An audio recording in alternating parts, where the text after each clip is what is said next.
She was the perfect CEO, with the perfect life, until one catastrophic morning shattered everything she thought she knew about success. When Evelyn Hart brought her autistic daughter to the boardroom, she never imagined that one man's simple act of kindness would cost her everything she'd built, destroy her marriage, and force her to choose between her career and her heart. But what she discovered in the ruins of her old life would prove that sometimes losing everything is the only way to find what you were truly meant to have. The quiet stranger who stepped forward when everyone else stepped back was about to change both their lives forever. But first, Evelyn would have to risk it all for a love she never saw coming. Will she choose the safe path back to corporate success, or trust her heart with the man who sees her daughter's beauty when the world only sees her differences? If you're watching this incredible story of love, loss, and second chances, subscribe and tell me where you're from. I want to hear how this story touches hearts around the world. The alarm buzzed at 6:30 sharp, just like every other Tuesday morning. Evelyn Hart's eyes snapped open before the sound could fully register. She rolled over and silenced the phone, her movements quick and practiced. In the kitchen, morning light streamed through the tall windows of her downtown penthouse. Everything was exactly where it belonged. Sophie's lunchbox sat on the marble counter, already packed with cut apple slices and crackers. The color-coded schedule hung on the refrigerator, each hour marked in purple for Tuesday. "Morning, baby girl," Evelyn called softly toward the hallway. Sophie appeared in the doorway, clutching her small stuffed elephant.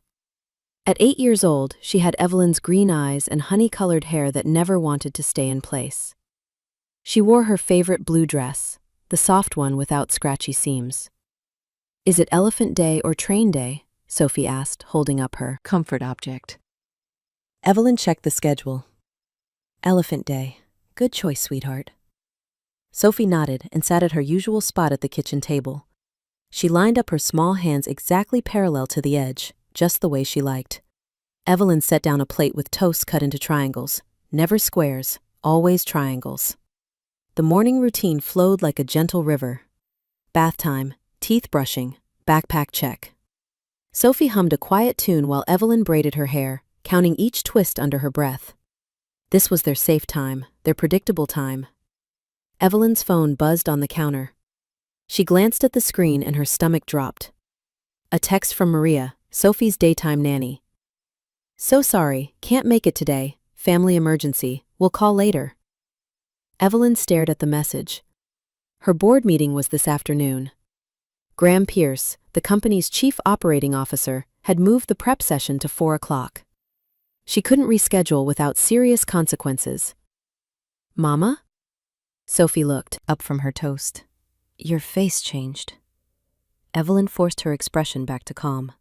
Sophie noticed everything. Every tiny shift in tone, every change in routine. If Evelyn showed panic, Sophie would feel it too.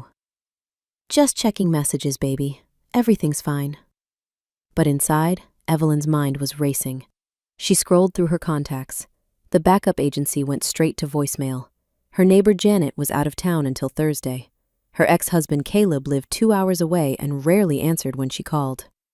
Sophie continued eating, but her humming had stopped. She'd picked up on the tension. Evelyn set her phone down and sat beside her daughter. "How would you feel about coming to Mama's office today? Just for a little while." Sophie's green eyes went wide. "The tall building?" "Yes, but we'd stay in a quiet room. You could bring your headphones and your elephant." Sophie thought about this, chewing slowly. "Would there be loud people?" "I'll make sure it's quiet," Evelyn promised. "And if it gets too much, we'll leave right away." "Okay," Sophie said finally, but her little hands had moved away from the table edge, a sign she was feeling unsure. Evelyn's phone rang. Tessa Lynn, her executive assistant. "The board prep got moved up another hour," Tessa said without greeting. "Graham wants you there by 3:30 now. I know it's last minute, but—" "I'll be there," Evelyn interrupted. She looked at Sophie, who was watching her carefully. "Tessa, can you set up the small conference room on my floor, the one with the dimmer lights?" "Of course. Everything okay?" "Sophie's coming with me today. I need it to be as quiet as possible." There was a pause. "Should I let people know?" "Just the prep team. Keep it simple." After hanging up, Evelyn knelt beside Sophie's chair. Ready for an adventure? Sophie nodded, but she held her elephant a little tighter. The drive downtown was peaceful. Sophie sat in her booster seat, stroking the soft ears of her stuffed elephant and looking out the window. She liked watching the buildings get taller as they got closer to Mama's work. "Remember our deal," Evelyn said as they pulled into the parking garage. "If anything feels too loud or too much, you tell me right away." "I'll tell you," Sophie agreed. They took the elevator to the 15th floor. When the doors opened, the familiar ding echoed through the hallway. Sophie winced slightly and pressed closer to Evelyn's side. "Miss Hart!" a cheerful voice called out. Janet from accounting waved from across the lobby. "And who's this little lady?" Sophie ducked behind Evelyn's legs. Too loud, too sudden. "This is my daughter Sophie," Evelyn said quietly. "We're heading to a meeting." More people were noticing now. Evelyn could feel their eyes, their curiosity. She guided Sophie quickly toward the side corridor where Tessa was waiting. "Right this way," Tessa whispered, understanding immediately. The small conference room was perfect. Soft lighting, thick carpet to muffle sound, and a door they could close. Evelyn helped Sophie settle into a chair by the window, away from the main door. "Better?" Evelyn asked. Sophie nodded and put on her noise-canceling headphones. She arranged her elephant on the table and pulled out a small fidget toy from her pocket. "I'll be right outside," Evelyn said. "Just for a few minutes." The hallway was buzzing with afternoon energy. People moved quickly between offices, phones rang, copy machines hummed. Evelyn tried to focus on Tessa's updates about the board meeting, but her attention kept drifting to the conference room door. "The Henderson contract needs your signature," Tessa was saying. "And Graham wants to review the quarterly projections before." A sharp electronic squeal pierced the air. The building's intercom system was being tested, sending feedback through every speaker on the floor. Evelyn's blood went cold. She rushed back to the conference room. Sophie had her hands pressed over her headphones, her body rigid with distress. The elephant had fallen to the floor. Her breathing was quick and shallow. "It's okay, baby girl," Evelyn said, her voice steady despite her racing heart. "It's over now." But the damage was done. Sophie's comfort zone had been shattered. The fluorescent lights overhead seemed to buzz louder. Every footstep in the hallway felt too close, too sharp. Evelyn tried their usual calming routine. Deep breaths together, soft counting, offering choices between two safe options. "Do you want to sit in the chair or on the floor?" Sophie chose the floor, curling up small against the wall. "Do you want your elephant or your fidget toy?" Sophie reached for both, clutching them tight. It was working, slowly. Sophie's breathing was evening out. But then the door opened again. "Everything all right in here?" Michael from IT poked his head in. His voice carried across the room like a shout. Sophie flinched and made a small, distressed sound. "Please," Evelyn said quickly. "We need quiet." But Michael stepped further in. "Aw, poor little thing. What's wrong, sweetie?" He meant well. They all meant well. But Sophie couldn't handle the attention, the unpredictable movements, the loud concern.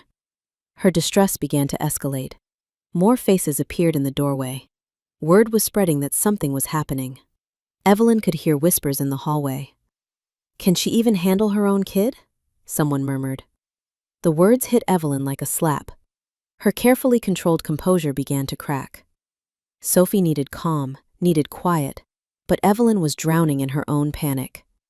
She scooped Sophie up and carried her out to the hallway, hoping to find somewhere, anywhere, that felt safe. But the corridor was full of people now. Curious faces, concerned voices, too much noise and movement. Sophie's overload was becoming a public spectacle. "Please, everyone, just give us some space," Evelyn called out, but her voice was shaking. Someone tried to help by approaching Sophie directly. "Hey there, sweetheart. It's okay."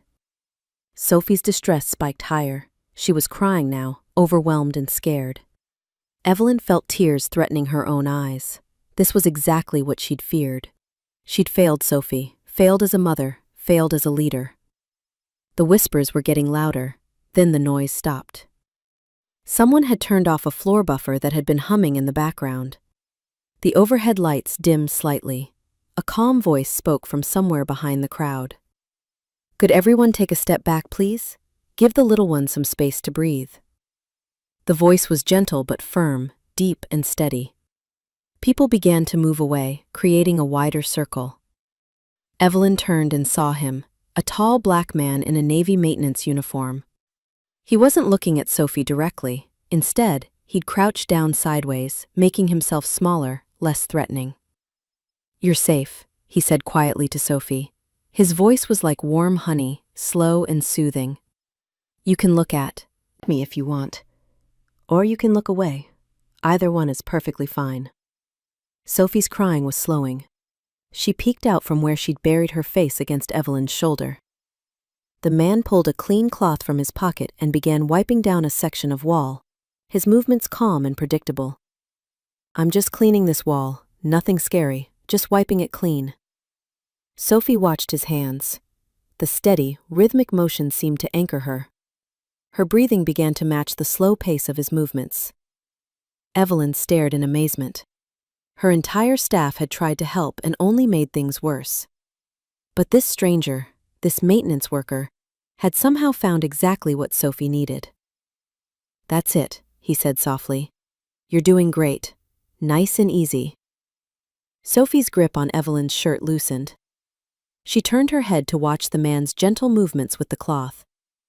"Would you like to walk somewhere quieter?" he asked, still not looking directly at Sophie. "I know a good spot. Very peaceful." Sophie nodded against Evelyn's shoulder. The man stood slowly and gestured toward a hallway that led to a less busy part of the building. "This way.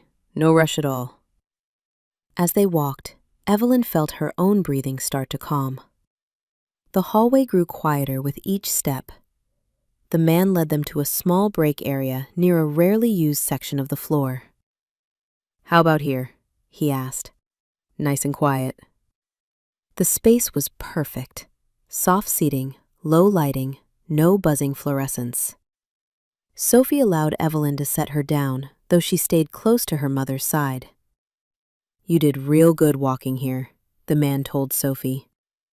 That was brave. He showed Evelyn how to give Sophie simple choices. 2 options work best. Sit in the chair or sit on the floor. Hold the elephant or set it down. Keep the words short and soft.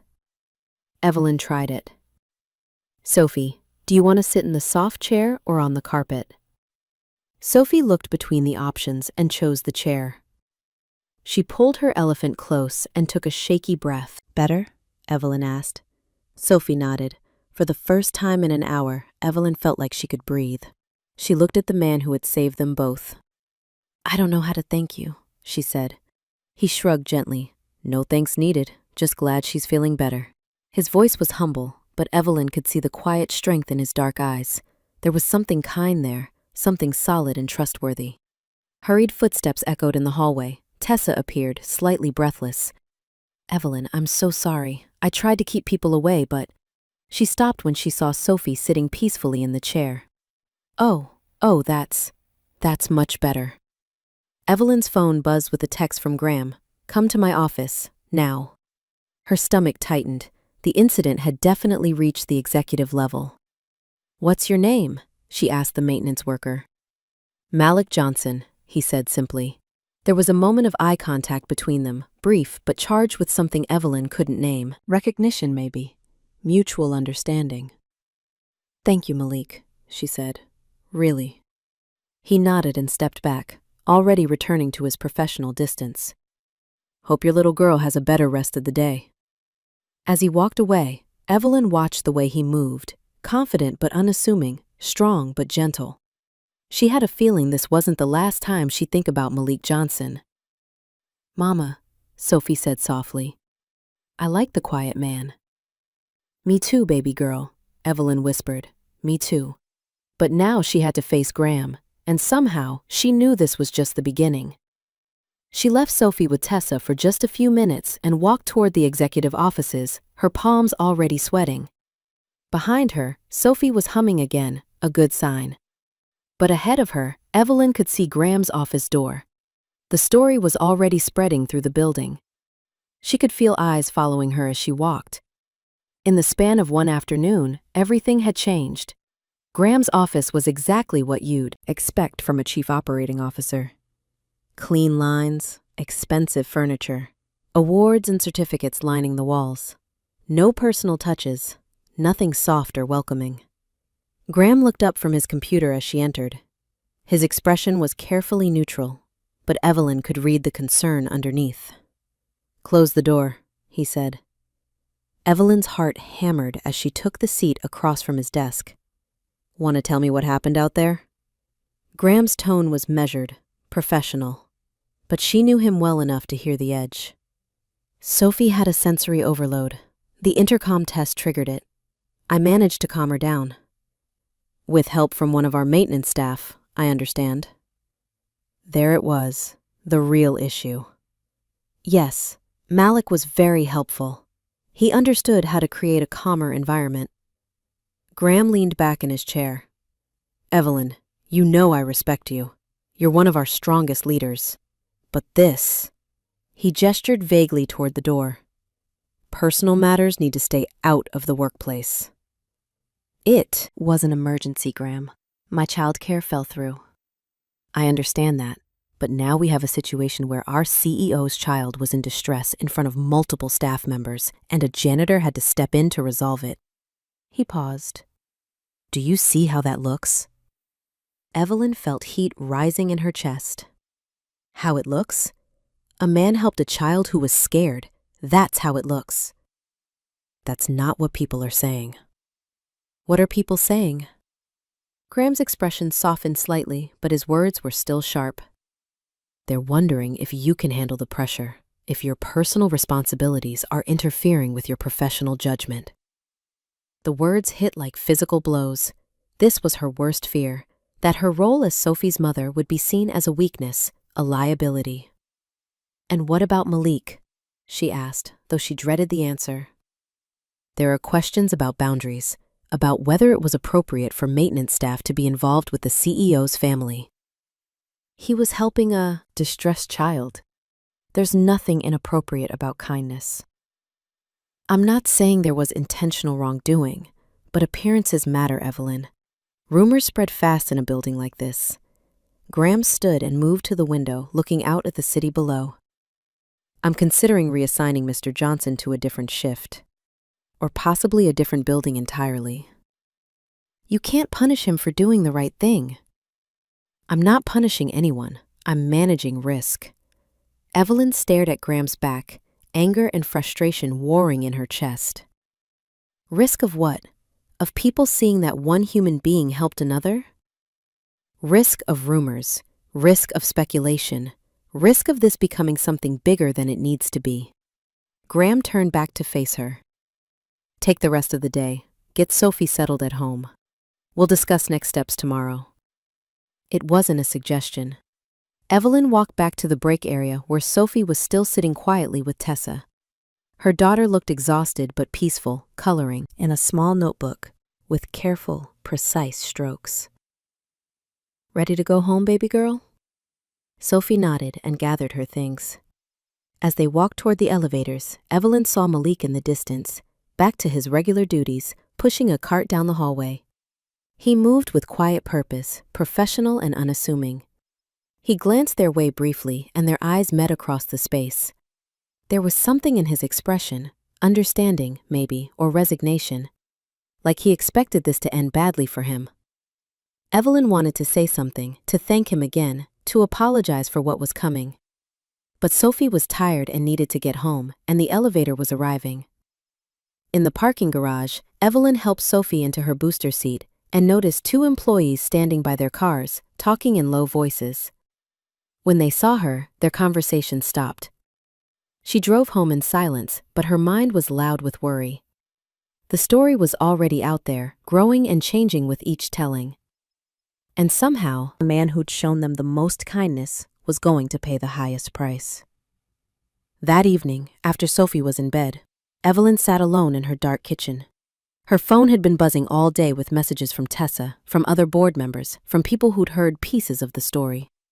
She tried calling Caleb, thinking he should know Sophie had a difficult day. It went straight to voicemail. A text from Tessa appeared.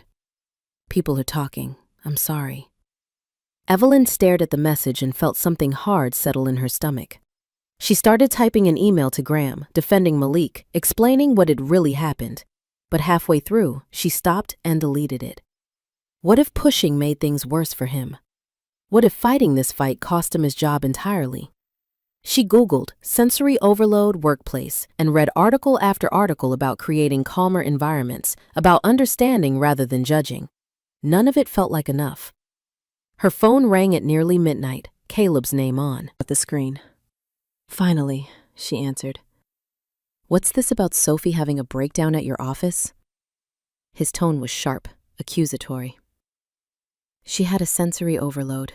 The childcare situation fell through and—" "You brought her to work? Evelyn, what were you thinking?"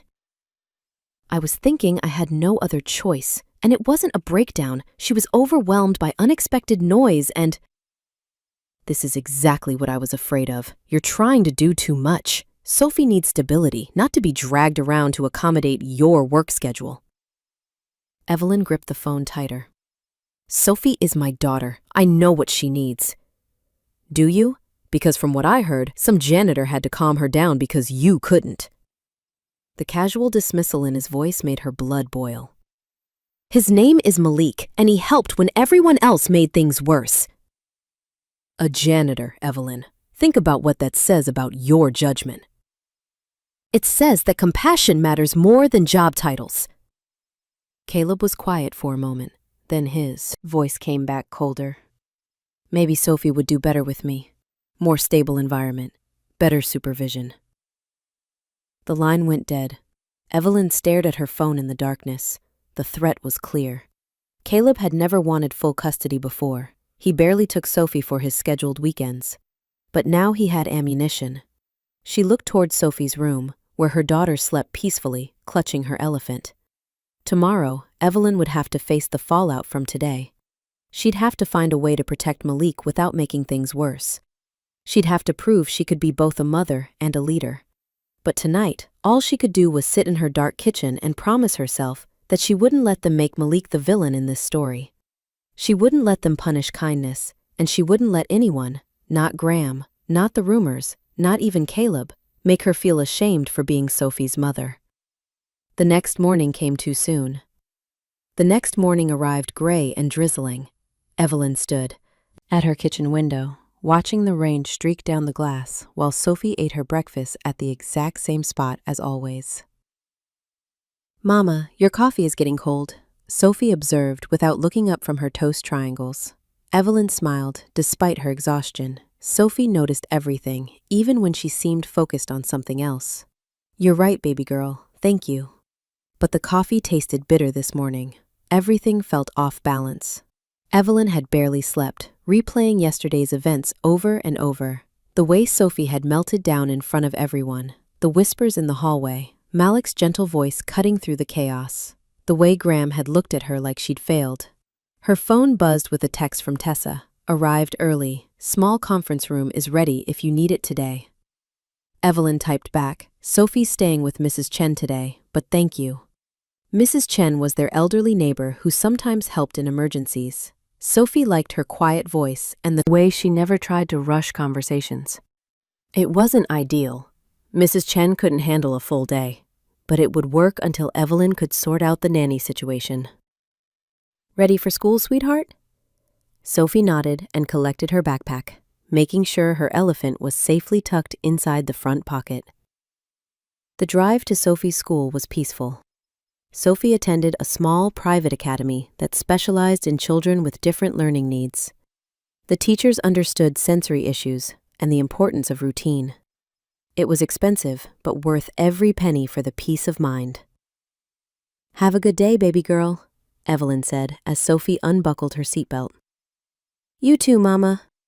Sophie paused at the car door. Will you be sad today? The question caught Evelyn off guard. Why do you ask?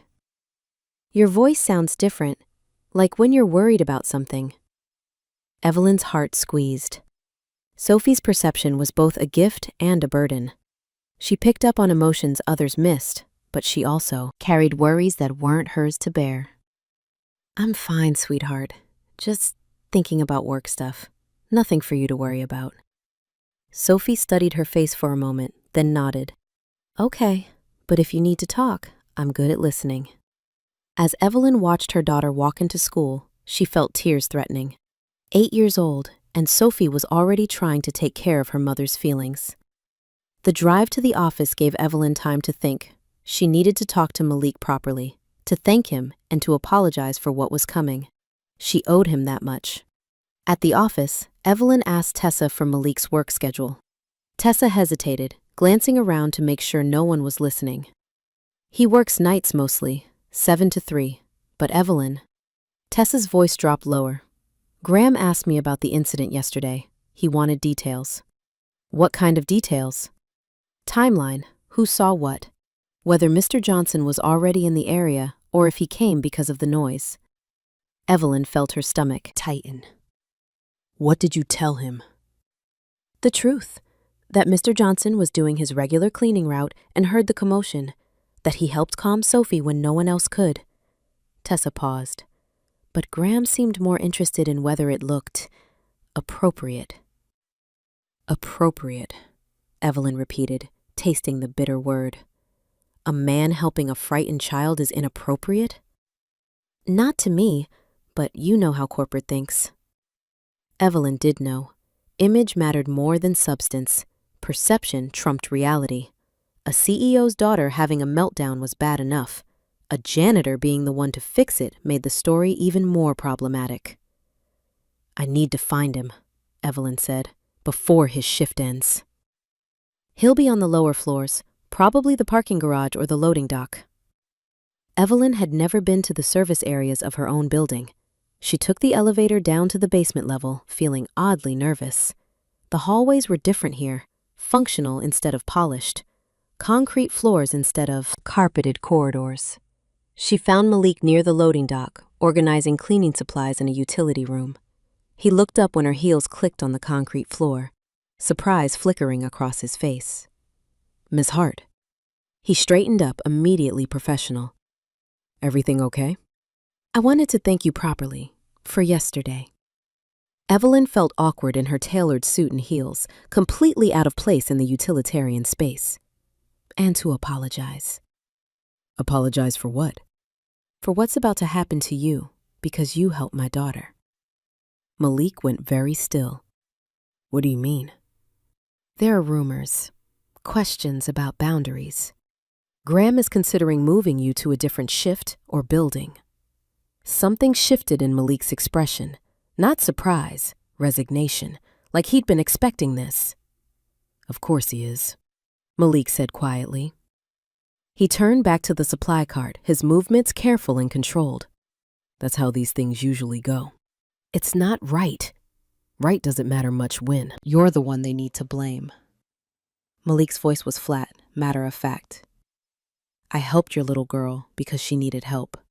But now they need someone to point at, and I'm convenient. The pain in his voice hit Evelyn like a physical blow. I won't let that happen. Malik looked at her then, really looked at her. His dark eyes were tired but kind, with lines around them that spoke of someone who'd smiled a lot and worried even more.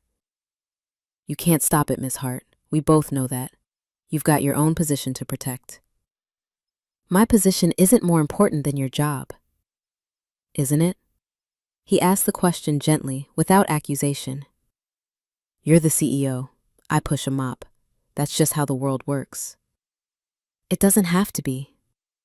Malik was quiet for a long moment, then he said, Your daughter, Sophie, how's she doing today? The subject change felt deliberate, like he was steering away from dangerous waters, but Evelyn answered anyway. She's at school. She seemed okay this morning, but she was worried about me.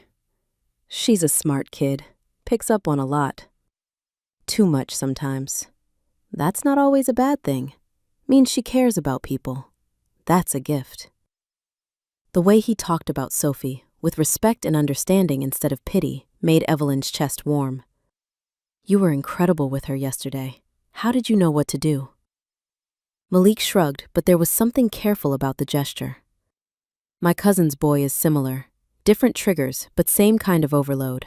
You learn to pay attention to what helps and what makes it worse. The lights, the noise, giving her space, you understood all of it. Most people want to fix things fast, rush in, talk loud, try to make it better quick. But sometimes the best thing you can do is slow down and make the world a little quieter. There was wisdom in his words that went beyond helping children. Evelyn found herself studying his face, the calm strength in his features, the way his hands moved with quiet confidence. I should let you get back to work, she said, suddenly aware that she'd been staring. Miss Hart? Malik's voice stopped her at the doorway. Whatever happens with the job situation, that's not on you. You didn't ask for yesterday to happen. But I can ask for tomorrow to be better. Their eyes met across the small space. For a moment, Evelyn felt something shift between them, a recognition, an understanding that went deeper than gratitude. Then footsteps echoed in the hallway outside, and they both stepped back from whatever had been building. Take care of yourself, Malik said softly. You too. Evelyn walked back to the elevator with her heart beating faster than the situation warranted. There was something about Malik Johnson that stayed with her, his gentleness with Sophie, yes, but also his quiet dignity. The way he'd accepted potential injustice without bitterness. Back in her office, Evelyn tried to focus on quarterly reports and budget meetings, but her mind kept drifting to the loading dock, to the man who saw solutions where others saw only problems. Around noon, Tessa knocked on her door with lunch and a worried expression. Graham wants to see you at 2, Tessa said, setting down a sandwich Evelyn probably wouldn't eat. And there's something else. Caleb called the main line asking to speak with you. I told him you were in meetings. He called here? Evelyn's blood chilled. Caleb never called her work directly. He said it was about Sophie's welfare, something about needing to discuss appropriate supervision. The threat from last night was becoming real. Caleb was positioning himself as the concerned father, questioning her judgment. Get him on the line, Evelyn said. Let's get this over with. The call connected, and Caleb's voice filled her office with false concern. Evelyn, I've been thinking about yesterday, about Sophie being put in that situation. Sophie is fine, Caleb. This time, but what about next time? What happens when your nanny cancels and you don't have a janitor around to save the day? The way he said janitor made Evelyn's skin crawl, like it was something dirty. His name is Malik, and he helped Sophie when she needed it. That's exactly my point. A stranger had to parent your child because you couldn't handle the situation.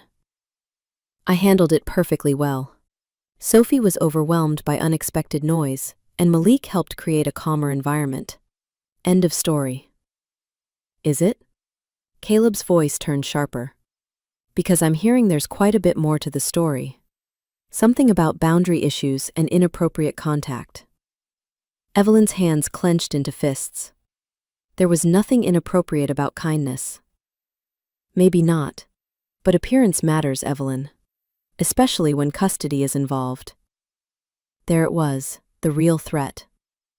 Sophie is my daughter. She lives with me, she's happy with me, and she's thriving. Is she? Because from where I stand, it looks like you're putting your career ahead of her needs. Taking her to work when she should be in proper childcare.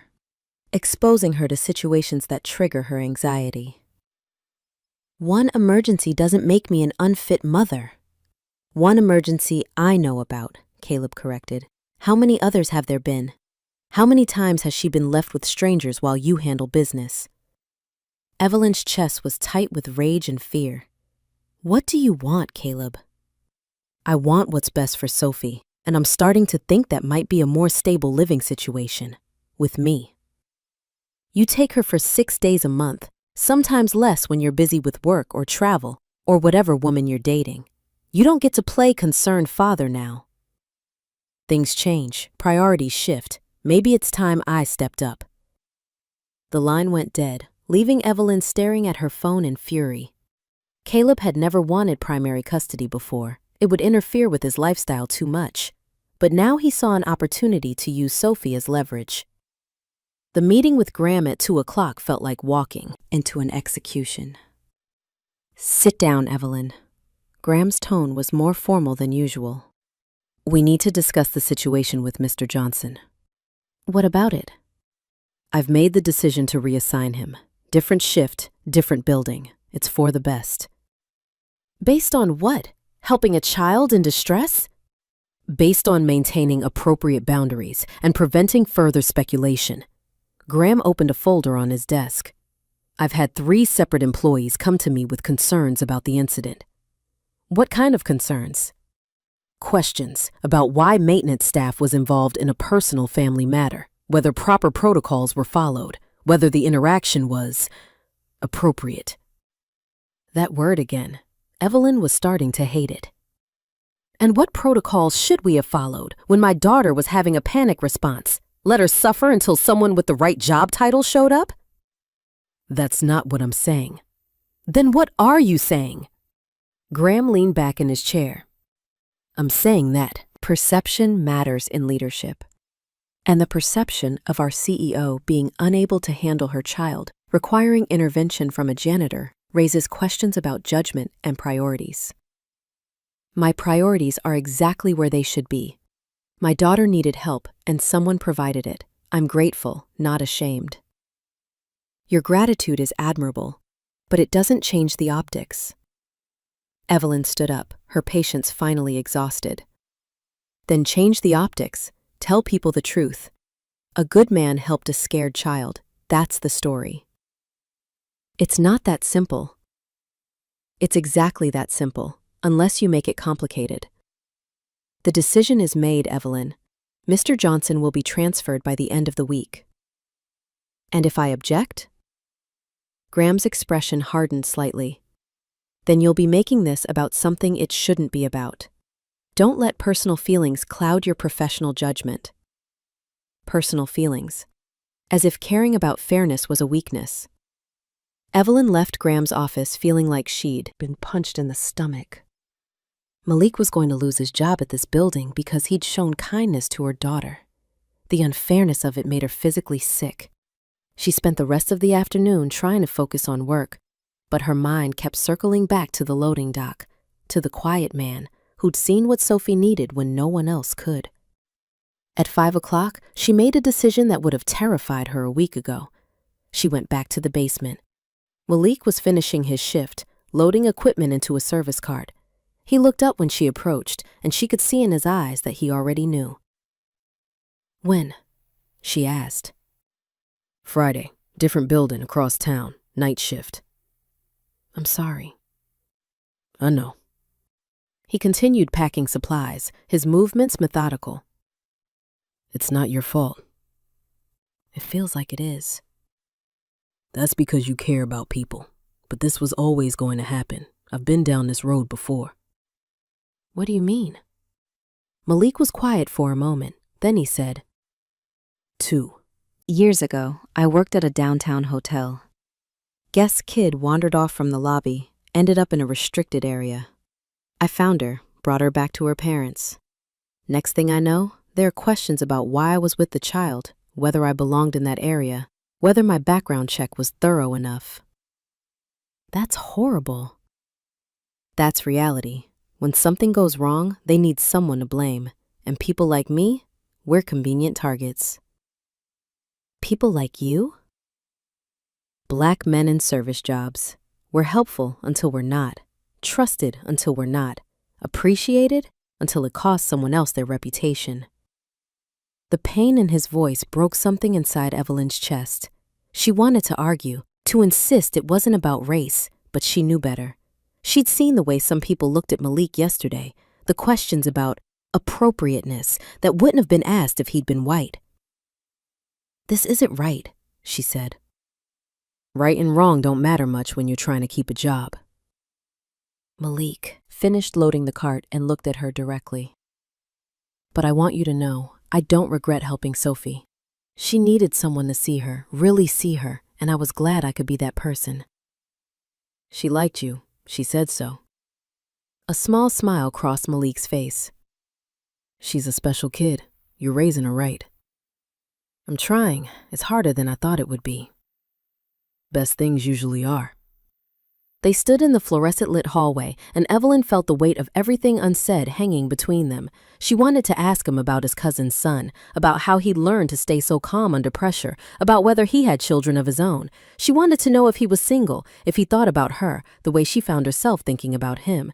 Instead, she said, "If you ever need a reference for another job, I'll write you the best one you've ever seen." I appreciate that. But something tells me my new employers won't be calling the CEO of Hart Industries for a janitor reference. Then they'd be missing out on knowing an exceptional person. Malik's eyes searched her face, looking for something she couldn't name. You should be careful, Miss Hart. People are already talking about yesterday. You don't want to give them more to talk about. Let them talk. Easy to say when you're not the one who gets blamed. He was right, and they both knew it. Evelyn had power and position to protect her. Malik had neither. Take care of yourself, she said finally. You too. And Miss Hart, don't let what happened yesterday make you afraid to bring Sophie around when you need to. She belongs wherever her mama is. As Malik pushed his cart toward the service elevator, Evelyn stood alone in the empty hallway. She felt like she was losing something important, something she'd barely had a chance to understand. That evening, she picked Sophie up from Mrs. Chen's house and drove home through the darkening city. Sophie chattered about her day at school, about the art project she was working on, and the book her teacher had read aloud. Mama, are you listening? Evelyn glanced in the rearview mirror. Yes, baby girl, you were telling me about the butterfly book. Before that, I asked if the quiet man was okay. Evelyn's hands tightened on the steering wheel. What do you mean? Yesterday, when he helped me feel better, he seemed sad underneath, like something was hurting him. Even in her distress, Sophie had seen what others missed. Malik's kindness had come from a place of understanding, of shared experience with being overlooked or misunderstood. I think he's okay, sweetheart, but that was very thoughtful of you to notice. I hope he knows that helping me made me feel safe. Sometimes grown-ups don't know when they're being helpful. Out of the mouths of babes. Sophie had summed up in one sentence what Evelyn had been struggling to articulate all day. Malik deserved to know his kindness mattered, but by Friday, he'd be gone, transferred to a different building, a different shift, effectively erased from their lives. Unless she did something about it. That night, after Sophie was asleep, Evelyn sat at her kitchen table with her laptop open. She started writing an email to the building management company, then to the board of directors, then to Graham himself. She wrote about the value of employees who show initiative and compassion, about the importance of not punishing people for doing the right thing, about creating a workplace culture that valued character over optics. She wrote draft after draft, each one more passionate than the last. But every time she reached for the send button, she hesitated. What if pushing this made things worse for Malik? What if standing up for him only painted a bigger target on his back? In the end, she closed the laptop without sending anything, but she didn't sleep. She lay in bed thinking about quiet strength and gentle hands and the way someone could see exactly what was needed in a moment of crisis. She thought about fairness and fear and the price people paid for other people's comfort. Most of all, she thought about the way Malik had looked at her in that fluorescent hallway, like he was memorizing her face before walking away. Friday was coming, and with it, the end of something that had barely had a chance to begin, unless she found the courage to fight for what was right. The question was, what would that fight cost? And was she brave enough to pay the price? Thursday morning brought unexpected news that changed everything. Evelyn was reviewing quarterly reports when Tessa knocked on her office door, her face pale with worry. We have a problem, Tessa said quietly. A big one. What now? Someone leaked the story to Corporate Weekly. There's going to be an article about the incident with Sophie. They're calling it CEO Crisis Management and questioning your leadership capabilities. Evelyn's blood turned to ice. Corporate Weekly was the industry publication that every executive in the city read. An article there could destroy her career. How bad is it? Bad. They're not naming Sophie directly, but they're calling it a public breakdown and questioning whether personal responsibilities are affecting your professional judgment. Tessa paused. And they're making it sound like Malik overstepped. Show me. Tessa handed over her tablet. The article was already online, scheduled to appear in tomorrow's print edition. Evelyn read the first few paragraphs and felt sick. The story painted her as an overwhelmed single mother who'd brought personal problems into the workplace. It described Sophie's distress as a disruptive incident that required emergency intervention from building maintenance staff. Worst of all, it questioned whether the interaction between Malik and Sophie had been appropriate and suggested the company was reviewing protocols. Who would leak this? Evelyn asked, though she suspected she already knew. Graham's been getting pressure from the board about the rumors. Someone probably thought getting ahead of the story would help control it. Instead, they'd made everything worse, much worse. Evelyn's phone rang, Graham's extension. My office, now. The walk to Graham's office felt like a death march. Evelyn could already feel eyes following her, could imagine the whispered conversations starting as word of the article spread. Graham wasn't alone. 2 board members sat in his office, Patricia Reynolds and David Kim. Their faces were carefully neutral, which somehow felt worse than open anger. Evelyn, Patricia said without warmth, we need to discuss crisis management. The crisis being that someone leaked a private family matter to the press? The crisis being that Hart Industries is now associated with questions about workplace appropriateness and leadership stability, David corrected. This article is already being shared across industry networks. Graham leaned forward. We need to control the narrative, present a united front. What does that mean? It means we confirm that the incident happened, that it was handled appropriately, and that we've implemented new protocols to prevent similar situations, Patricia said. Clean, simple, professional. And Malik? Mr. Johnson's transfer was already in motion. We accelerate it, make it clear that the company acted swiftly to address any concerns about boundaries. Evelyn stared at them. You want to throw him under the bus. We want to protect the company's reputation, David said. Sometimes that requires difficult decisions. He helped a frightened child. There's nothing to protect the company from. The article suggests otherwise, Graham said. It raises questions about supervision and appropriate contact. We need to show we take those questions seriously. By ruining an innocent man's career? By managing a crisis before it gets worse, Patricia snapped. This isn't personal, Evelyn. It's business. But it felt personal. It felt like everything she'd feared about corporate culture, that image mattered more than truth, that good people were expendable when they became inconvenient. I won't be part of destroying Malik's reputation to save mine. Then what exactly are you prepared to do? David asked. Because this story isn't going away. We need a response by end of business today. Evelyn looked around the room at these people she'd worked with for years. They weren't evil. They were just scared. Scared of bad publicity, scared of liability, scared of anything that threatened their carefully constructed corporate world. I need time to think. You have until 5 o'clock, Graham said. After that, we issue our statement with or without your input. Back in her office, Evelyn closed the door and tried to think. Her career was hanging by a thread. Her custody of Sophie could be threatened if Caleb used this article as evidence of her poor judgment. And Malik, kind, gentle Malik, was about to be painted as a problem that needed fixing. She picked up her phone and called the one person who'd understand what she was feeling. Malik, it's Evelyn Hart. Can you meet me? Please, it's important.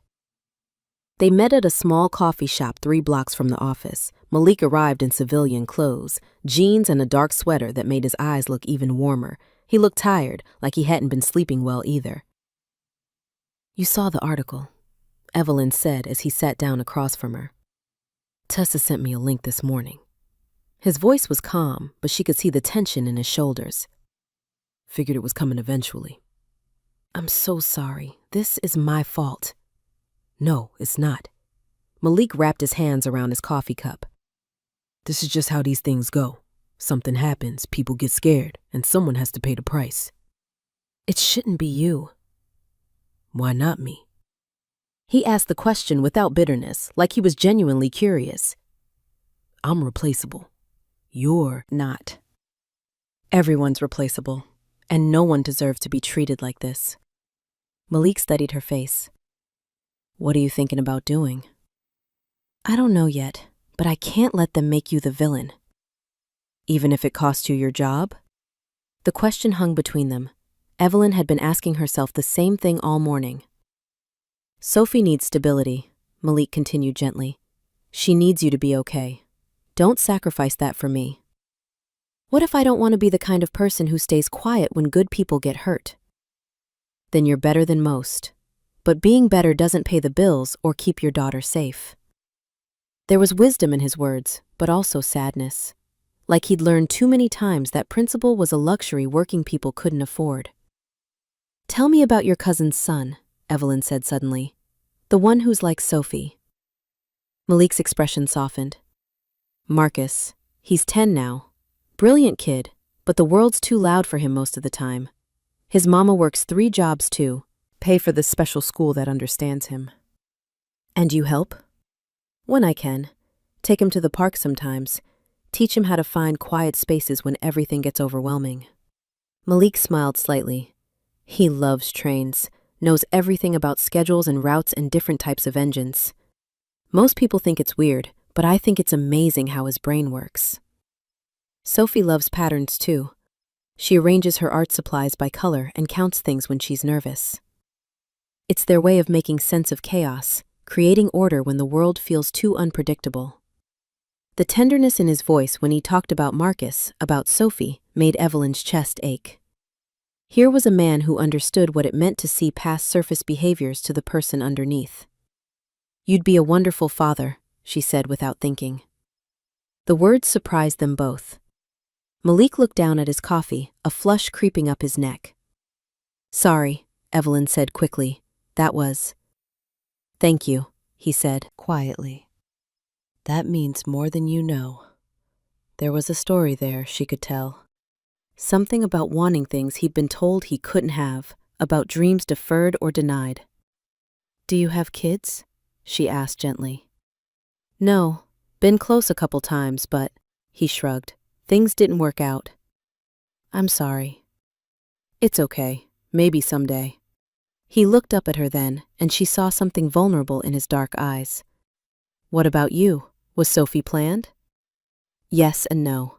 Caleb and I were trying, but the marriage was already falling apart. I think part of me hoped a baby would fix things. Evelyn laughed, but there was no humor in it.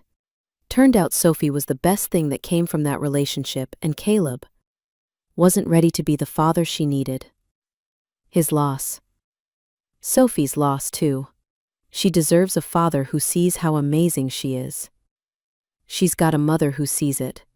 That's more than a lot of kids have. The way he looked at her when he said it made Evelyn's heart skip. There was admiration there, and something deeper. Something that made her suddenly aware of how close they were sitting, how his voice dropped when he spoke to her. I should go, she said, though she didn't want to. Evelyn. Her name sounded different in his voice, softer, more personal. Whatever you decide to do about this situation, make sure you can live with it, because you're the one who has to look at yourself in the mirror every morning. What would you do if you were in my position? Malik was quiet for a long moment.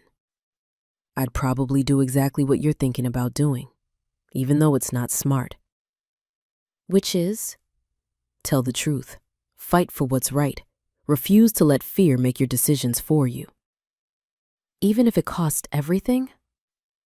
Sometimes the cost of staying quiet is higher than the cost of speaking up. They parted ways outside the coffee shop. Evelyn walked back toward her office, but her mind was made up. She couldn't live with herself if she let Malik take the blame for showing kindness. At 4:30, she knocked on Graham's door. "I've made my decision," she said. Graham, Patricia, and David all looked up expectantly. "I'm calling a press conference tomorrow morning. I'm going to tell the real story." "Evelyn," Patricia's voice held a warning. "Think very carefully about what you're saying." "I have thought about it. The article makes it sound like something inappropriate happened. It didn't. Malik Johnson saw a child in distress and helped her when no one else could. That's the story. And if the press asks why a janitor was better equipped to handle your daughter than you were," David asked coldly. The question stung because it hit close to her deepest fear, that she was failing Sophie somehow. "Then I'll tell them that good people come in all job titles, and I'm grateful my daughter encountered someone with the wisdom to help her." "This is career suicide," Graham said bluntly. "Maybe, but it's also the right thing to do. The board won't support this." "Then the board can find a new CEO." The silence in the room was deafening. Finally, Patricia spoke. "You're willing to sacrifice your position for a maintenance worker?" "I'm willing to sacrifice my position for the truth, and for a good man who doesn't deserve to be scapegoated." "Think about Sophie," David said. "Think about the custody implications if you lose this job."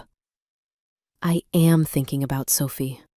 I'm thinking about what kind of world I want to raise her in. One where people are punished for kindness, or one where doing the right thing matters." Evelyn left the meeting knowing she'd probably just ended her career, but for the first time in days, she felt like she could breathe. That evening, she sat with Sophie at the kitchen table, helping with homework. Sophie was working on a writing assignment about someone who had helped her. "I'm writing about the quiet man," Sophie said, carefully forming each letter. "The one who made the loud world softer." "What are you saying about him?" "That he saw me when I was scared, and that seeing someone is the best kind of helping." Evelyn's eyes filled with tears. Her 8-year-old daughter understood something that a room full of executives had missed. "That's beautiful, baby girl." "Mama, are you going to see him again?" "I don't know, sweetheart. Maybe." "I hope you do. I think he makes you smile the way you make me feel safe." Out of the mouths of babes. That night, Evelyn called Malik. "The press conference is tomorrow at 10, she told him. "I'm going to tell them exactly what happened. That you helped Sophie, that you were professional and kind, and that anyone questioning your actions should be ashamed of themselves." "Evelyn, you don't have to." "Yes, I do. I have to be able to look my daughter in the eye and know I stood up for what was right." "This could ruin you." "Then I'll be ruined for the right reasons." Malik was quiet for a long time. Then he said, "Thank you." "Don't thank me yet. Wait and see if I don't make everything worse." "You won't. You're going to be incredible." The confidence in his voice steadied her. Whatever happened tomorrow, at least she'd know she'd tried. "Malik?" "Yeah?" "When this is all over, regardless of how it turns out, would you like to have dinner? With Sophie and me?" Another long pause. "Are you asking me on a date, Miss Hart?" "I'm asking if you'd like to get to know us better. Outside of all this corporate nonsense." "I'd like that very much." "Good, because Sophie's been asking about you, and I'd like to see you smile without wondering if someone's watching." "I'd like that too." After they hung up, Evelyn sat in her dark kitchen and thought about tomorrow. She might lose her job. She might face a custody battle with Caleb. She might become unemployable in her industry. But she'd also get to find out what it felt like to choose love over fear. And maybe, just maybe, she'd discover that the quiet man who'd saved her daughter could save her too. The press conference was scheduled for 10 a.m. Evelyn spent the morning choosing her words carefully, writing and rewriting her statement. She wanted to be clear, direct, and unshakable. At 9:30, she stood in a bathroom mirror, adjusting her blazer and trying to calm her racing heart. In a few minutes, she would either save Malik's reputation or destroy her own career, possibly both. Her phone buzzed with a text from Malik. "Whatever happens, I'm proud of you for trying." Another from Sophie's teacher. "Sophie wrote the most beautiful essay about kindness yesterday. You should be very proud." And one from Tessa. "I'll be watching. You've got this." At 10 o'clock sharp, Evelyn walked into the conference room where a handful of local business reporters waited with cameras and notepads. "Good morning," she began, her voice steady and clear. "I'm here to address the story that appeared in Corporate Weekly regarding an incident at our offices earlier this week. She looked directly into the cameras and thought about Sophie's essay, about Malik's gentle hands, about the kind of world she wanted to help create. "The truth is simple," she said. "A good man helped a frightened child when she needed it most, and I'm here to make sure that truth isn't lost in rumors and speculation." As she spoke, Evelyn felt something shift inside her. For the first time in her career, she wasn't managing optics or protecting herself. She was simply telling the truth, and it felt like freedom. The questions came fast and sharp, but she answered each one honestly. Yes, her daughter had sensory challenges. Yes, Malik Johnson had helped when her staff couldn't. No, there had been nothing inappropriate about his actions. "Are you prepared for the professional consequences of this defense?" one reporter asked. "I'm prepared to live with the consequences of doing the right thing," Evelyn replied. "And I hope that's what we're all prepared to do." When it was over, she walked back to her office, feeling lighter than she had in years. Her phone was already buzzing with calls from board members and industry colleagues. The first call came before she'd even reached the elevator. "What the hell do you think you're doing?" Graham's voice was tight with fury. "My job," Evelyn said calmly. "Protecting good employees and telling the truth. You just threw the company under the bus on live television." "I defended the company. I showed that we employ people of character who help others in need." "The board is meeting in an hour. Emergency session." Evelyn's stomach clenched, but her voice stayed steady. "I'll be there." Back in her office, Tessa was waiting with a cup of coffee and a nervous smile. "How do you feel?" Tessa asked. "Terrified, but also right. Does that make sense?" "Perfect sense. You were amazing out there." Evelyn's computer chimed with new emails. Some were supportive, colleagues who admired her courage. Others were critical, industry contacts questioning her judgment.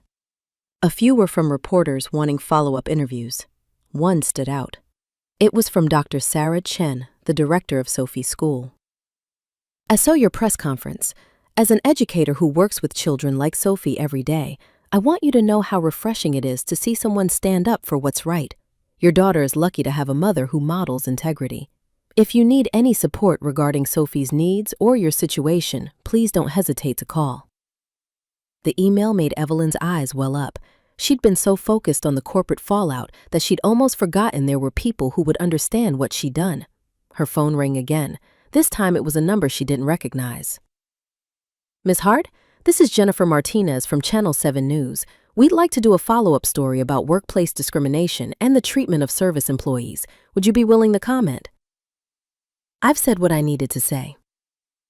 "What about Mr. Johnson?" "We'd like to get his perspective." Evelyn hesitated. "You'd have to ask him yourself, but please, treat him with respect. He's been through enough." After hanging up, she realized she had no idea how to reach Malik. They'd exchanged numbers briefly, but what if he didn't want to be found? What if her press conference had made things worse for him instead of better? The board meeting was exactly what she'd expected. Patricia and David were furious. Two other board members looked uncomfortable, but stayed quiet. Graham presented the situation like a crisis that needed immediate damage control. "The press conference was unauthorized and ill-advised," Patricia said coldly. "You've put the company in an impossible position." "I've put the company on the side of doing what's right." "You've exposed us to liability and bad publicity." "I've told the truth about what happened." David leaned forward. "The truth, as you see it, but there are other perspectives, other interpretations." Such as whether your personal relationship with this man is clouding your professional judgment. Evelyn went very still. "What did you just say?" There are rumors, Evelyn. Questions about why you're so invested in defending someone you barely know. Because it's the right thing to do. Or because you're emotionally involved. The accusation hit like a slap. You're suggesting I'm romantically involved with Malik? We're suggesting that your defense of him seems unusually passionate for a professional relationship. Evelyn looked around the table at these people she'd worked with for years. They were trying to twist her integrity into something sordid, her principles into personal weakness. My defense of Malik Johnson is based on one simple fact. He helped my daughter when she needed it, and he doesn't deserve to be punished for that. If standing up for basic decency makes me unfit to be CEO, then maybe this isn't the company I thought it was. The silence stretched uncomfortably. Finally, Patricia spoke. We need to vote. All in favor of asking for Evelyn's resignation? 3 hands went up. Patricia, David, and Graham.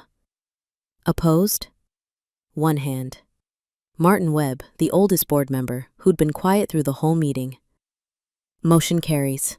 Evelyn, we'll need your resignation letter by end of business today. Evelyn stood up slowly, feeling strangely calm. You'll have it within the hour. As she walked out of the boardroom, Martin caught up with her in the hallway.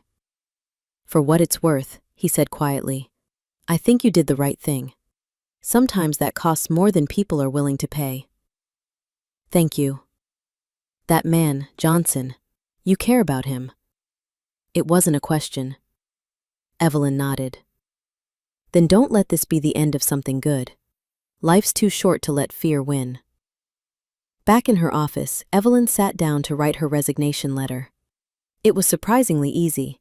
A few lines accepting the board's decision, effective immediately, with gratitude for the opportunity to serve. She was cleaning out her desk when Tessa knocked.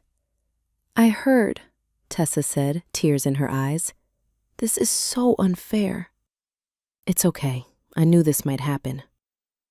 What will you do now? I don't know, but I'll figure it out. For what it's worth, I think you're incredibly brave. Evelyn hugged her assistant, former assistant, goodbye. Take care of yourself, Tessa.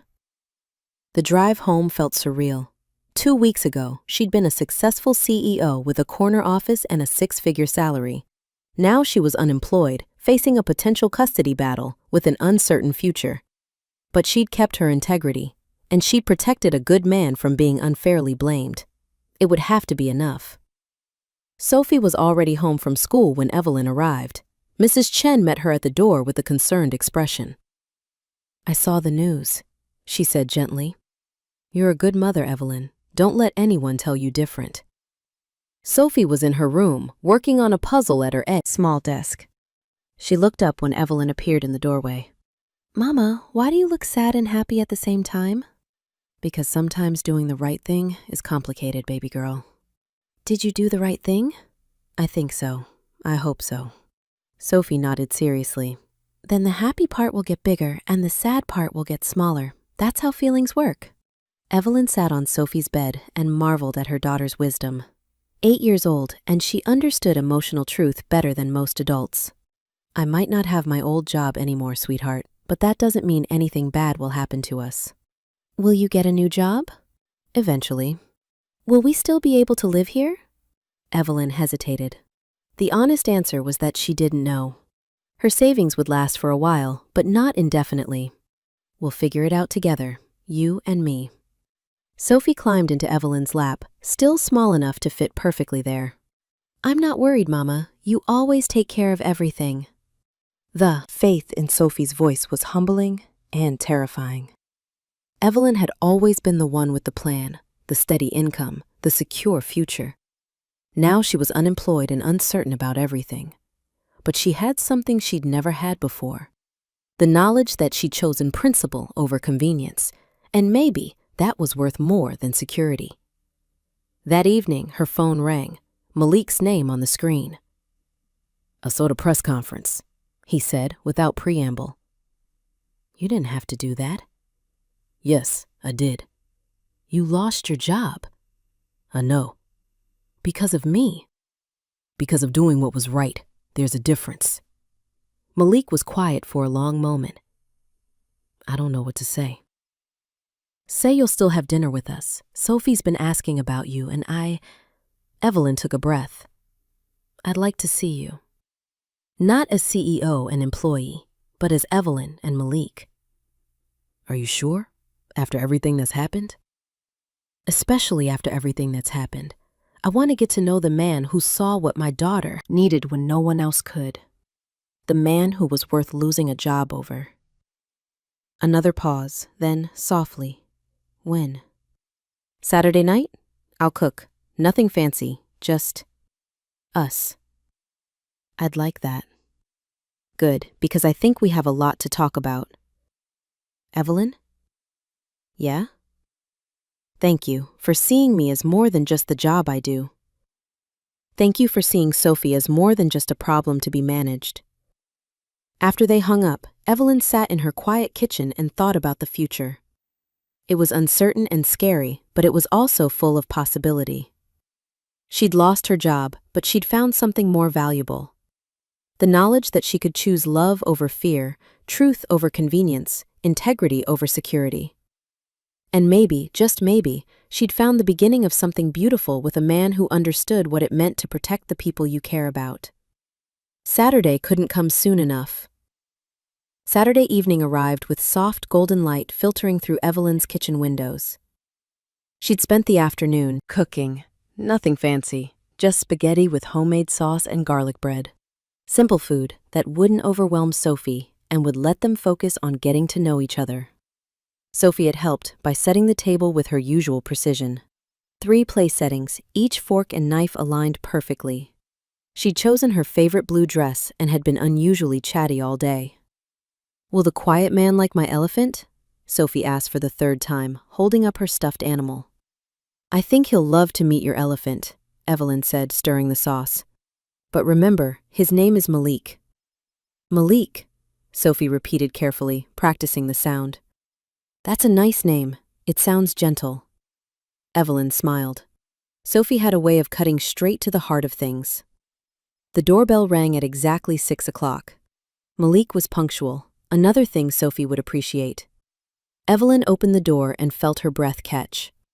He stood there in dark jeans and a soft gray sweater, holding a small bouquet of sunflowers and looking nervous but hopeful. These are for you, he said, offering the flowers. And I brought something for Sophie too, if that's okay.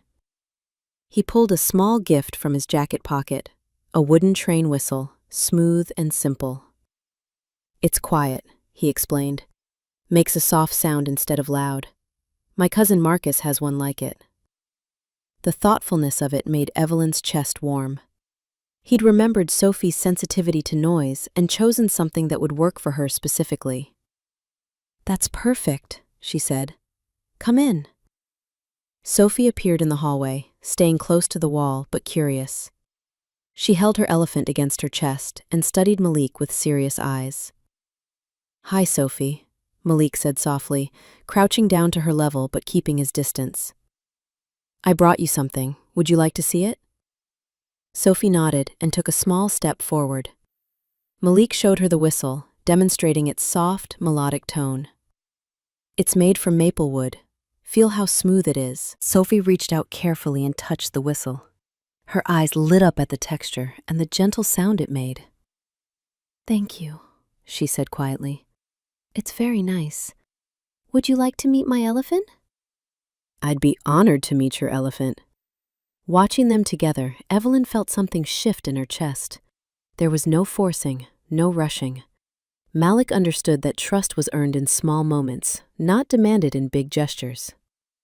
Dinner went better than Evelyn had dared hope. Sophie ate her spaghetti while asking Malik careful questions about his work, his favorite colors, whether he liked trains as much as Marcus did. Malik answered each question seriously, never talking down to her or treating her interests as childish. Do you have a favorite number? Sophie asked. 7, Malik said without hesitation. It's a lucky number. What about you? 12, because it has 3 4s, and 4 is a perfect square. Malik nodded like this made perfect sense. That's excellent mathematical thinking. Sophie beamed at the praise.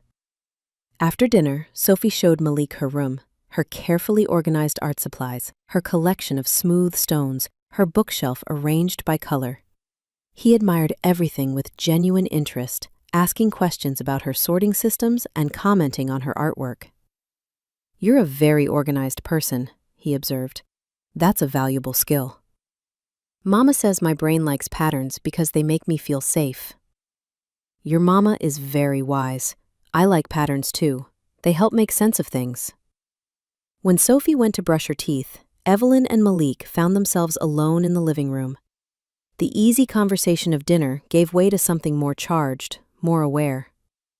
"She's incredible," Malik said, settling on the couch beside Evelyn. "You've done an amazing job with her." "She likes you. That's not something that happens often or quickly." "I like her too. She's got such a clear way of seeing the world. No pretense, no games, just honest curiosity." They sat quietly for a moment, listening to Sophie humming in the bathroom. The domestic normalcy of it felt precious and fragile. "How are you doing?" Malik asked. "Really doing, I mean, with the job situation." Evelyn had been dreading this question, but found herself answering honestly. "Scared, angry, but also lighter? Does that make sense?" "Perfect sense. Sometimes losing something that's wrong for you feels like freedom, even when it's terrifying." "Have you ever felt like that?" Malik was quiet for a moment. "When my last relationship ended, I thought I wanted what she wanted. Suburban house, corporate husband, country club membership. Spent 2 years trying to become someone I wasn't. When she finally told me I'd never be what her family expected, I was devastated, but also relieved." "What did her family expect?" "Someone who looked like them. Someone whose job they could brag about at dinner parties. Someone who wouldn't make them uncomfortable when they went to their country club." His voice was matter-of-fact, but Evelyn could hear the old hurt underneath. "Their loss," she said fiercely. Malik looked at her then, really looked at her. "Is it strange that losing my job at your building might be the best thing that ever happened to me?" "Why?" "Because now I get to sit here with you, not as CEO and janitor, but as Evelyn and Malik, just 2 people getting to know each other." The air between them shifted. Evelyn was suddenly aware of how close they were sitting, of the warmth in Malik's dark eyes, of the way her heart was beating faster. "I need to tell you something," she said, "about why I really held that press conference." "I'm listening." "It wasn't just about doing the right thing. I mean, it was that, but it was also—" She took a breath. "I couldn't stand the thought of losing you before I'd even gotten to know you. When I saw you with Sophie, when you understood what she needed when no one else did, I felt something I hadn't felt in years." "What did you feel?" "Hope, attraction, like maybe there was someone in the world who could see both of us clearly and not find us lacking." Malik reached for her hand, threading their fingers together. His touch was gentle but sure. "Evelyn, I have been thinking about you every day since that first moment in the hallway. Not just because you're beautiful, though you are, but because of the way you fought for your daughter. The way you stood up for what was right even when it cost you everything. I'm unemployed and facing a potential custody battle. I'm not exactly a catch right now. You're kind and brave and fiercely protective of the people you love. You're exactly what I've been looking for without knowing it." Sophie's voice called from the hallway. "Mama, I'm ready for story time." They broke apart, but the moment lingered between them like a promise. "Can Malik read with us tonight?" Sophie asked, appearing in the doorway in her pajamas. Evelyn looked at Malik, who nodded with a soft smile. "If that's okay with your mama." They settled on Sophie's bed, Sophie in the middle, Evelyn and Malik on either side. Sophie had chosen a book about a little girl who could talk to animals, and she read the first few pages in her careful, precise voice. When she got tired, Malik took over, reading with the same gentle patience he'd shown all evening. His voice was soothing in the quiet room, and Sophie's eyes grew heavy as she listened. "Malik," Sophie said sleepily, "will you come have dinner with us again?" "I'd like that very much, if your mama says it's okay." Sophie looked at Evelyn with hope shining in her green eyes. Kenny, Mama? Yes, baby girl. I think that would be wonderful. After Sophie fell asleep, Evelyn and Malik moved back to the living room. The evening was winding down, but neither of them seemed ready for it to end. Can I ask you something? Evelyn said. What happened at your last job, the hotel where you helped that little girl? Malik's expression grew serious. I was let go within a week. They said it was budget cuts, but I knew better. The parents had complained, not about me helping, but about the appropriateness of a male employee being alone with their daughter, even though she'd wandered off and I'd brought her straight back to them. That's horrible. That's reality. I've learned to keep my head down, do my job, don't get involved in things that aren't my business. He looked at her. But with Sophie, I couldn't do that. She needed help, and I had to give it. I'm glad you did, not just because it helped her, but because it led to this, to us. Are we an us? Malik asked softly. I'd like to be, if you want that too. Instead of answering with words, Malik leaned closer. His hand cupped her face gently, thumb brushing across her cheek. I want that very much. When he kissed her, it was soft and careful and full of promise. Evelyn felt something inside her chest unfold.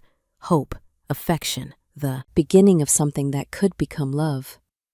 They broke apart slowly, foreheads touching. I should probably go, Malik said reluctantly. It's getting late. Probably, but I don't want you to. I don't want to either, but I want to do this right. Take our time, build something real. Evelyn appreciated his thoughtfulness, even as her body was asking for more. You're right, Sophie comes first, and she needs to feel secure about any changes. Smart mama, Malik said, pressing a gentle kiss to her forehead. I'll call you tomorrow? I'd like that. At the door, they shared another soft kiss. This one lingered longer, full of promise and possibility. Thank you, Evelyn said against his lips. For tonight, for understanding Sophie, for being patient with both of us. Thank you for taking a chance on me, for seeing past the uniform to the man underneath. After he left, Evelyn sat in her quiet living room and marveled at how much had changed. 2 weeks ago, she'd been a stressed CEO trying to balance impossible demands. Tonight, she was an unemployed single mother who just had the most perfect first date of her life. Her phone buzzed with a text from an unknown number. This is Malik. Thank you for a perfect evening. Sweet dreams to you and Sophie. She texted back. Thank you for the sunflowers and for being wonderful with Sophie. Can't wait to see you again. His response came quickly. Me too. Sleep well, beautiful. The next few weeks fell into a new rhythm. Malik came for dinner twice a week, always bringing something small for Sophie. A smooth stone for her collection, a book about patterns in nature, a packet of sunflower seeds they could plant together. Sophie blossomed under his attention. She showed him her latest artwork, taught him her organizational systems, and gradually began to relax around him completely. It helped that Malik never tried to parent her or override Evelyn's decisions. He simply offered another steady, caring presence in her life. Evelyn found herself falling in love, not just with Malik, but with the version of herself she became when he was around. She was more relaxed, more playful, more willing to be vulnerable. He saw her stress and anxiety without judgment, offered support without trying to fix everything for her. They'd started having coffee dates while Sophie was at school, long walks in the park, quiet conversations on Evelyn's couch after Sophie went to bed. Each interaction deepened their connection, built trust, created the foundation for something lasting. 3 weeks after their first dinner, Malik arrived with news. I got a job offer, he said over coffee in Evelyn's kitchen. Evelyn's heart jumped. That's wonderful. Where? Marcus's school. They need a facilities manager, someone to oversee maintenance, but also handle the sensory environment for kids with different needs. Make sure lighting is appropriate, noise levels are controlled, spaces feel safe. That sounds perfect for you. It is. Better pay, better hours, work that feels meaningful. He paused. The principal called me because she heard about what happened with Sophie. Apparently, word got around in the special needs community about how I helped her. Evelyn felt tears prick her eyes. So something good came out of all that mess after all. A lot of good came out of it. I got the job I was meant to have, and I got you and Sophie. We got you too.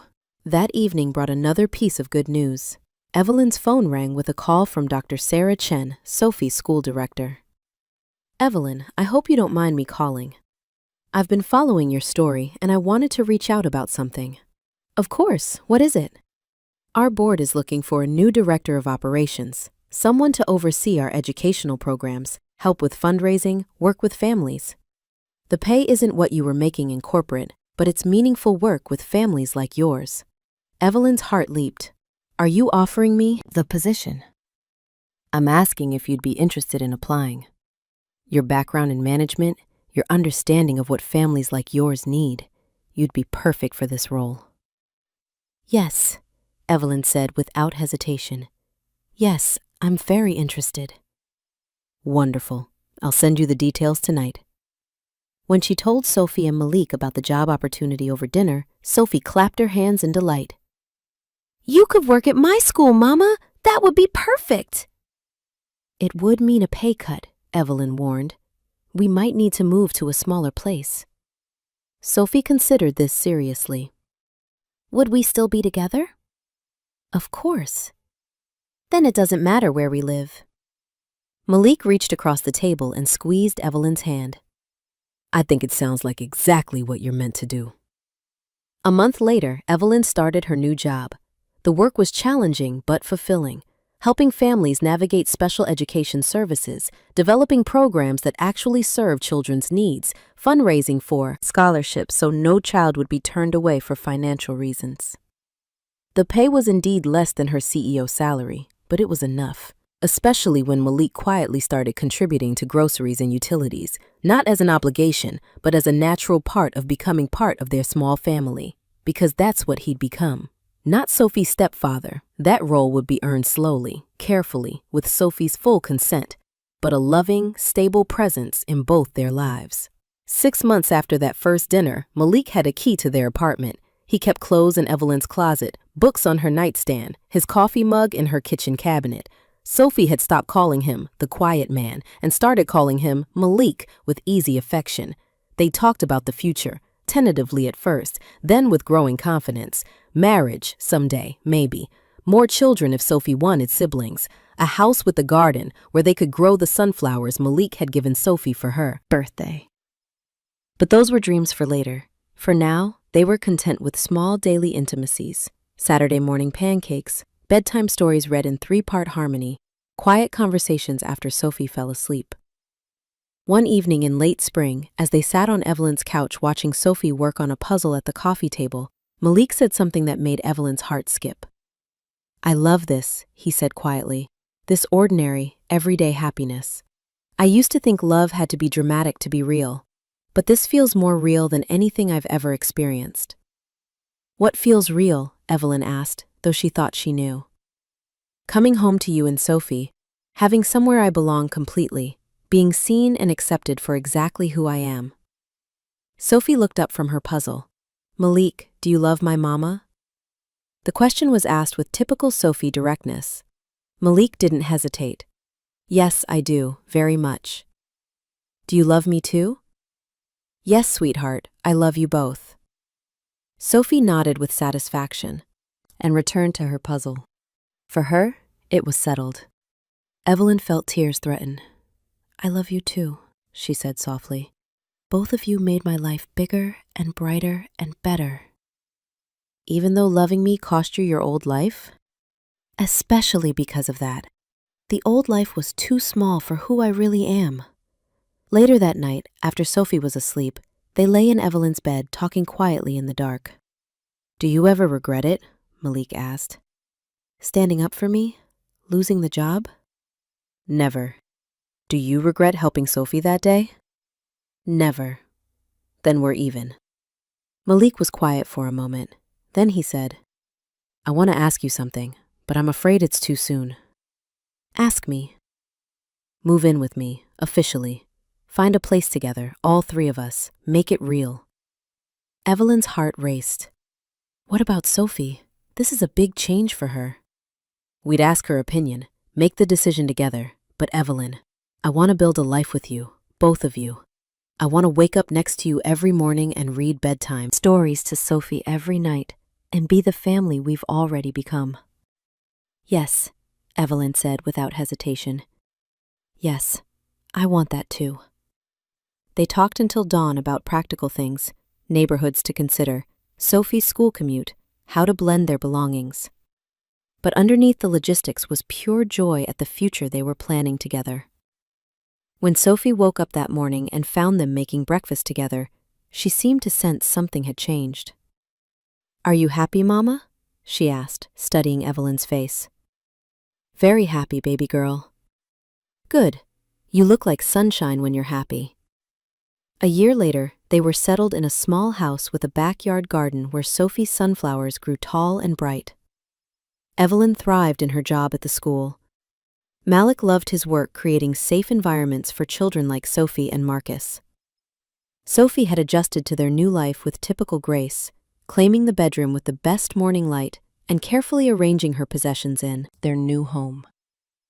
The custody situation with Caleb had resolved itself when he met someone new and lost interest in using Sophie as a weapon. He took her for occasional weekends and holidays, but seemed content to remain a peripheral figure in her life. On a warm Saturday evening, as they sat in their backyard watching Sophie play with her train whistle and arrange flowers from their garden, Malik took Evelyn's hand. Remember that first night when you asked me what I wanted most in the world? You never answered. I didn't know then, but I know now. He looked at Sophie, then back at Evelyn. This, exactly this, an ordinary life filled with extraordinary love. Evelyn squeezed his hand and leaned against his shoulder. I love our ordinary life. I love you, Malik said simply. I love you too. From across the yard, Sophie called out, I love both of you too. Now come help me plant these seeds. The sunflowers need to be exactly 6 inches apart. They spent the evening in their back garden, all 3 of them, hands dirty with soil and hearts full of contentment. It wasn't the life Evelyn had planned, but it was so much better than anything she could have imagined. As the sun set over their small kingdom, Sophie between them and sunflowers stretching toward the sky, Evelyn marveled at how love had found them in the most unexpected moment, in a corporate hallway, in a moment of crisis, in the gentle hands of a man who saw what others missed. The quiet man who'd made their loud world softer, the man who'd seen them clearly and loved them completely, the man who'd helped them all become exactly who they were meant to be. Sometimes the best love stories began with the smallest act of kindness, and sometimes, if you were very lucky, that kindness grew into something that lasted forever.